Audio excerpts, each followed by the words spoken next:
नमस्कार, स्वागत है आपका मेरे चैनल देव शर्मा पर। क्या आप जानते हैं कि कैसे एक छोटा सा द्वीप कच्चा थीवू भारत और श्रीलंका के बीच विवाद का कारण बना हुआ है।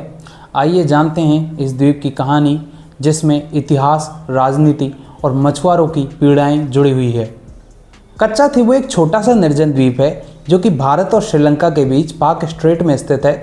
सिर्फ 285 एकड़ में फैला हुआ यह द्वीप रणनीतिक रूप से काफ़ी महत्वपूर्ण है, विशेषकर मछली पकड़ने वाले क्षेत्र के लिए।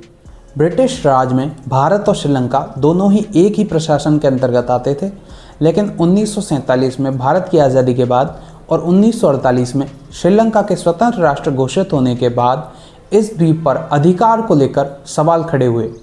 1974 में यह द्वीप एक समझौते के तहत श्रीलंका को दे दिया गया, वो भी बिना किसी संसद में बहस किए हुए, और यही आज भी विवाद का कारण बना हुआ है। कई वर्षों से तमिलनाडु के मछुआरे इस द्वीप पर मछली पकड़ने के लिए आते रहे हैं, लेकिन जब यह द्वीप श्रीलंका को सौंप दिया गया तो भारतीय मछुआरों को अक्सर श्रीलंकाई नौसेना द्वारा पकड़ा जाने लगा। इससे मानवाधिकार और आजीविका का गंभीर मुद्दा उठ खड़ा हुआ। तमिलनाडु की कई सरकारों ने इस द्वीप को फिर से भारत का हिस्सा बनाने की मांग की है। यह मामला सुप्रीम कोर्ट तक गया है और बहस जारी है कि क्या कोई सरकार संसद की बिना मंजूरी के भारतीय क्षेत्र को किसी और को सौंप सकती है। हर साल सेंट एंथनी चर्च के उत्सव के दौरान भारत और श्रीलंका के लोग यहाँ साथ आते हैं। यह द्वीप केवल विवाद का कारण नहीं है, बल्कि सांस्कृतिक जुड़ाव का भी प्रतीक है। वर्तमान सरकार द्वारा इस द्वीप को वापस लाने में इतनी अधिक रुचि नहीं दिखाई जा रही है। इसके निम्न 4 कारण हो सकते हैं। पहला, यह एक पुराना अंतर्राष्ट्रीय समझौता है।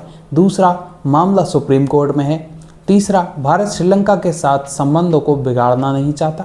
और चौथा, यह मुद्दा राष्ट्रीय प्राथमिकता में नहीं आता। लेकिन कुछ हलचलें जरूर हुई है। हाल ही में प्रधानमंत्री मोदी द्वारा संसद में कहा गया था कि 1974 और 76 के समझौतों की पुनर्समीक्षा होनी चाहिए। इससे पता चलता है कि सरकार द्वारा इस मुद्दे को नज़रअंदाज नहीं किया गया है, लेकिन सरकार सावधानीपूर्वक आगे बढ़ना चाहती है। कच्चा थीवू द्वीप एक सवाल है, क्या एक ऐतिहासिक भूल थी? क्या हमें इसे वापस लेना चाहिए, या फिर हमें मछुआरों के हित में कोई नीति बनानी चाहिए? आपकी राय कमेंट करें। धन्यवाद।